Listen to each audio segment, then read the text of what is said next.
Welcome to Willingale, where, as you see, we have two churches side by side, and let's get rid of the most important question: why are there two churches side by side? Quick answer is we do not know. All we know is that there have been two churches sitting here on these sites since Saxon times.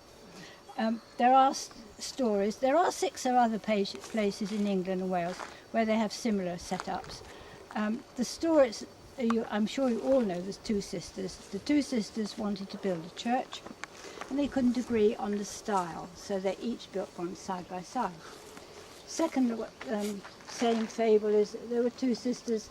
They both wanted to sit in the same seat in church. They couldn't agree, so one went off and said, I'll build my own church.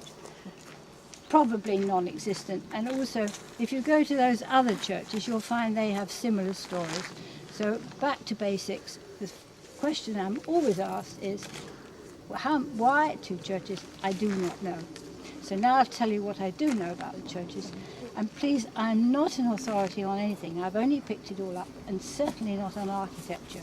So if I say something and you know it's wrong, I'm sorry. Start from here. Now, this is St Andrew's Church. Give it its full title.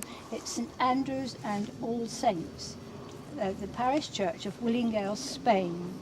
Now, the Spain bit comes from España, which is the title of the Norman lords of the manor, and the España family are actually in the Domesday book. That one is Willingale Doe, and that's from the family of Dew. They're not actually in the Domesday, but their family changed names for various reasons of inheritance and finance and so forth. But they are a very ancient family, and the Dew family were in England at that time. So that one is Dew, and this one is the España. So hence Willingale, Spain. It's an odd dedication, St Andrews and All Saints, and we don't know why. That's a combination which is unusual. Now, starting here, if you look across there, now can you focus your eyes on that bit in the middle there, where there's 2 sort of slit windows beside the vestry? Now, when you look at the flints, can you see that they are in courses like bricks? Once your eyes pick it up, you'll see it, as distinct from this bit up here, where the flints are all higgledy-piggledy. Can you pick that up? That is courses. Now, they stopped doing that in the Norman times, so that is late Saxon and early Norman, and it has the obvious Norman type slit windows. The other feature to see from here is the chimney. You don't usually expect a church to have a chimney, but that is actually a chimney, and it was a chimney because there was a boiler in there. Quite recently, up till about even 20 years ago, there was a boiler in there for heating. But they've never taken the chimney down, and people wonder what it is, but it is actually a functioning chimney, and it's got the grating to get into it. You can look at this piece of wall next. Now, once again, can you pick up coursing here, coursing over there, but under the window it's all higgledy-piggledy. And that's because that's a 14th century window. They knocked down some wall. When they came to fill in the gap, they filled it in with their own style. So you have Saxon type coursing both sides in there. The bricks down at the edge there are Roman tiles, and a lot of the corners in this church are Roman tiles. That is a Norman window, that is the 13th century window, and that's the 14th century window. People added their windows as they were. There, Matthew.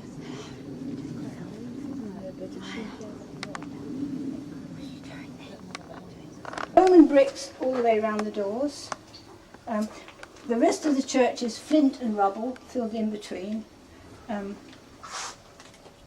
there is one piece of pudding stone which we'll see in a minute, or there are some pudding stone which we see on the way around, but it's mostly flint and rubble with Roman tiles.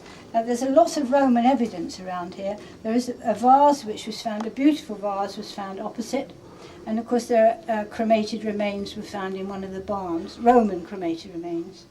And so we go into the church. The first thing you see in the church, you should do normally, is you meet the font. The font being associated with purification, initiation. As you come into a church, you would have had baptism. Some churches have a baptistry where you actually walk through the water, but here you go straight in, and the font, 14th century font, is straight ahead of you. So you can use some of them in the one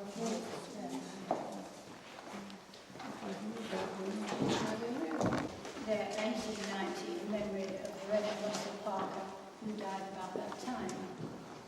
And if you come further down here and look backwards, you will see mighty beams which hold up the tower. They are 14th century beams. There's on the wheel, which you can pull by there, which means it spins on the wheel, and the other bell isn't connected at all. Those are in the tower. So they are 14th century beams. And this part of the church is the nave, and this is the bit which you were looking at from outside. There's the inside of the Norman windows, is the Saxon bit. If you turn around this way now, the chancel was built on in the 15th century. The chancel arch is 15th century, and that leads into the chancel, which was the addition, and that's the bit which you saw outside with the higgledy-piggledy flint works. So you come through, the full bit is 1901, in memory of Queen Victoria.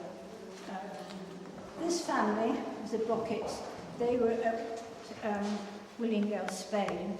They were in law, and I know very little about them. They had a very poor history, and a lot of their children, as you can see, died young, and their family actually died out as far as the males were concerned. And so their names were changed very often. They're odd names like Staines, Brocket, and Staines is another family. The names were changed to fit in with inheritance. You know, he said you could inherit this estate providing you change your name and use the name of Brocket and use the Brocket arms, which are at the top there. The gravestab in the middle is a Markham, and he was a stationer in London and a book publisher, and he was married to one of the Brockets. His wife was an Elizabeth Brocket from that family. They died out in 1907, when the last Miss Brocket died. A lot of the time they actually weren't resident here. If you look at censuses and things, you find that the Brockets were not here.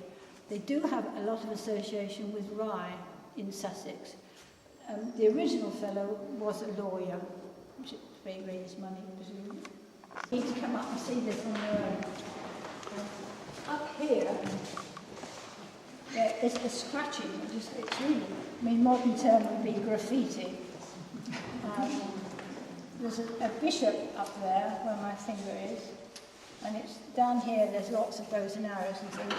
This is a 15th century graffiti. In the 15th century, somebody got up there and did that bishop. So have a look at that one in a minute. Now, if you look up here, there's another bishop here, and bows and arrows, and you need to do it when I've gone. So that's a 15th century graffiti. Now, I'm sure you remember that this church was the base church for the Americans when the airfield was the other side of those fields. 15 years ago, there was a reunion. Some fellows came back, and they came into the church, and they did what I'm doing now, and said, have you ever noticed MD 1944 USAA Air Force? So we have 15th century graffiti, and we have 20th century graffiti in the same place, which is rather nice. It's one of the armourers, the fellows who actually put the bombs on the plane, and he's drawn his insignia there. So there you have the scan of the years. And it's a 15th century piscina. What happened was that in the Holy Communion service, or the Mass as it was called then, any wine or water that was left over that had been consecrated was poured into the piscina to go back to the earth, and so it returned to earth. So very often where there is an altar, you will find a piscina, and that is a piscina or drain. There were two more in the big window down there, two more down there. They've been filled in fairly recent years, which indicates that there was probably an altar down there as well, which is not unusual, but it's quite often that a family would have an altar in their parish church, and they would get a travelling priest or a chaplain to say mass for their relatives at the side altars. And of course they didn't have seats in the chairs or in those, they just had benches to sit on or around the edge, so they could have altars at the side and it wouldn't interfere with them. But of vital importance is this altar. In about 1550, Edward VI, there was an edict went out. It was the time of the Catholic Church of England, business changing and so forth. All altars should be destroyed and replaced by tables, and people receiving communion should do so around a table. And very often they would have a table in the middle so that everybody sits around it. If you've been to St. Osyth, they have a particular circular rail in the middle where they would distribute the communion. So all altar stones were ordered to be destroyed. Well, Willingale Spain were crafty.